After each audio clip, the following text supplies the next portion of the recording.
জাতিসংঘের মানবাধিকার অফিস স্থাপনের সিদ্ধান্ত বাতিলের দাবিতে বিক্ষোভ।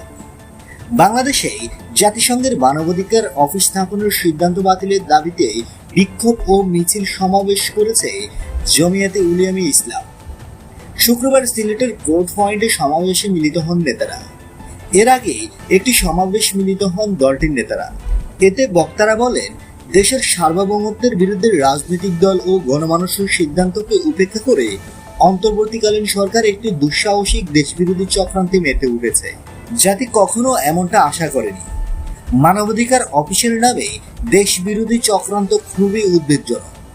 মানবাধিকারের নামে দেশবিরোধী, দেশের সার্বভৌমত্ব বিরোধী একটি অনির্বাচিত সরকার চুক্তি করা দেশের বিরুদ্ধে চক্রান্ত ছাড়া আর কিছুই নয়। মহানগর জমিয়াতের সভাপতি মাওলানা মুখলিসুর রহমান রাজাগঞ্জের সভাপতিত্বে ও সাধারণ সম্পাদক মাওলানা আব্দুল মালিক চৌধুরী, দক্ষিণ জেলার সাধারণ সম্পাদক মাওলানা মুস্তাক আহমেদ চৌধুরী ও উত্তর জেলার সাধারণ সম্পাদক এবাদুর রহমান কাশিমের যৌথ পরিচালনায় এই সমাবেশ অনুষ্ঠিত হয়।